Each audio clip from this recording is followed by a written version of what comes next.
this question was asked also by one of your other writers. I can't find a balance between this world and the next, deen and dunya and akhirah. I said there is no struggle. Everything we do in this world is for the akhirah if your intention is right. If you're going to work for the right reasons, if you're staying away from evil deeds, if you're remembering Allah when you're supposed to, if you're eating what you're supposed to eat, if you're saying what you're supposed to say, you can live in this world and have a great time and still earn your Jannah. Allah doesn't want you to have a horrible time in this world. I don't know why we have this concept that we have to kind of cut ourselves off from this world to earn Jannah. No. You have to make the most of this world to earn Jannah. We have very little time on this earth. I mean, half of my life is spent sleeping, and the few hours that I'm awake take away the time I have to relieve myself, get dressed for work, stay and commute to the job, put in the 8 hours at work, and come back. What do I have, 2-3 hours of free time, technically free time, that I actually have some control over? How about I make the most of that free time? That could change my life. Those few hours that you have free after work, or that commute to work instead of listening to useless news, about the weather and the Dow Jones Industrial Average. How about you listen to something productive in that time? Listen to some Quran, listen to something that will increase your knowledge. Listen to, a good discussion that will help you understand things better. Memorize du'as at that time. Do something more productive. And in your free time, do good things. Make a routine out of going to the masjid regularly. Every Isha, you catch every Isha. Before you start your work day, you catch every Fajr in the masjid. Add some small good routines in your life, and how much good will come out of your life is amazing. Another of your listeners asked, how can I improve my character? Step 1, do no harm. Stop doing bad things. Don't talk about adding good deeds until you get rid of bad deeds. You can't talk about giving a patient medicine until you stop the bleeding first. It doesn't make any sense. So you got to stop the entertainment addiction. You got to stop the watching the filth. You got to start lowering your eyes when you're walking down the street, because you're becoming less of a human. Every time you stare at a woman, and you stare at her like she's a piece of meat, like she's an animal, that just means you've lost respect for a fellow human being. That's all that means. To you, that's nothing but you're looking at her like an ape looks at a female ape. Like a dog looks at a female dog. That's all you've turned into, an animal. Regain your humanity first, and then embellish, beautify your life with good deeds. Do simple, small things.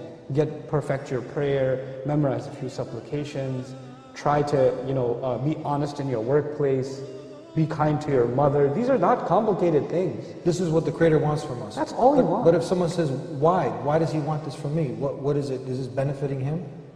That's a great question. Everything Allah wants from us, one of His names is Al-Ghani. Ghani means someone who doesn't need anything. And He told us that in an ayah in which He basically told us to do certain things, and He said, Al-Ghani, and He's free of need. وَأَنْتُمُ الْفُقَرَاء, you're the ones that are bankrupt. Now, in that ayah, He doesn't need anything, and we need everything, because we're bankrupt. And then He told us to do a few good deeds. And if you do a few good deeds, He will make you ghani. He'll make you free of need. He'll shower you with blessings. Not only are good deeds beneficial to us because they in and of themselves are like medicine, but they bring with them bonuses in this world and the next world.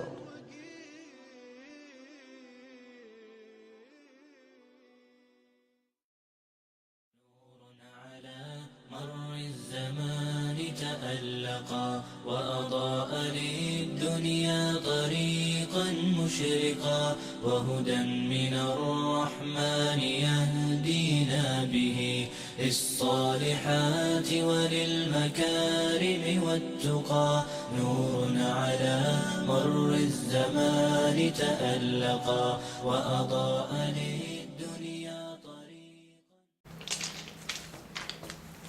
Hai, dalam hidup ini kita selalu menginginkan hal-hal yang terbaik. Kita ingin lulus sekolah dengan nilai yang baik. Kita ingin kerja di tempat yang kita inginkan.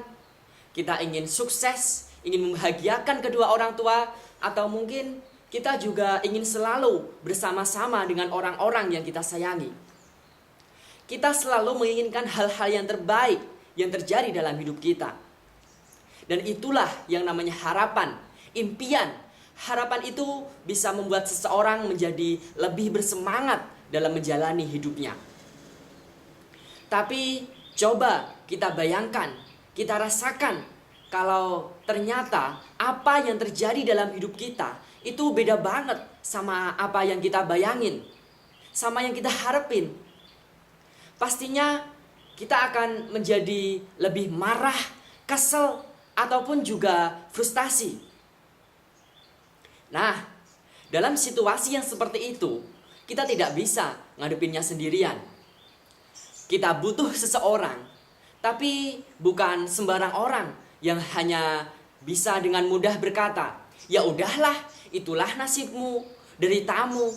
Mungkin Tuhan telah menakdirkan kamu seperti itu." Tidak, kita tidak butuh orang pengecut seperti itu. Kita butuh seseorang yang selalu memberikan semangat kepada kita, yang selalu ada untuk kita, dan yang selalu bilang sama kita, "It's okay, kamu akan baik-baik saja. Kamu akan bisa melewatinya karena kita akan menjalaninya bersama-sama. Kita pasti bisa menyelesaikan semua masalah ini karena pasti selalu ada jalan keluar dari setiap permasalahan. Dan kita masih punya masa depan. Kita lanjutin aja hidup ini, jangan berhenti sampai di sini." Nah, orang seperti itulah yang nantinya bisa membawa kita ke harapan kita yang sesungguhnya. Karena dia bisa nunjukin jalan kita ke kehidupan yang lebih baik. Sama halnya ketika kita sedang naik rel kereta api. Kita tahu kereta tersebut akan membawa kita ke arah mana.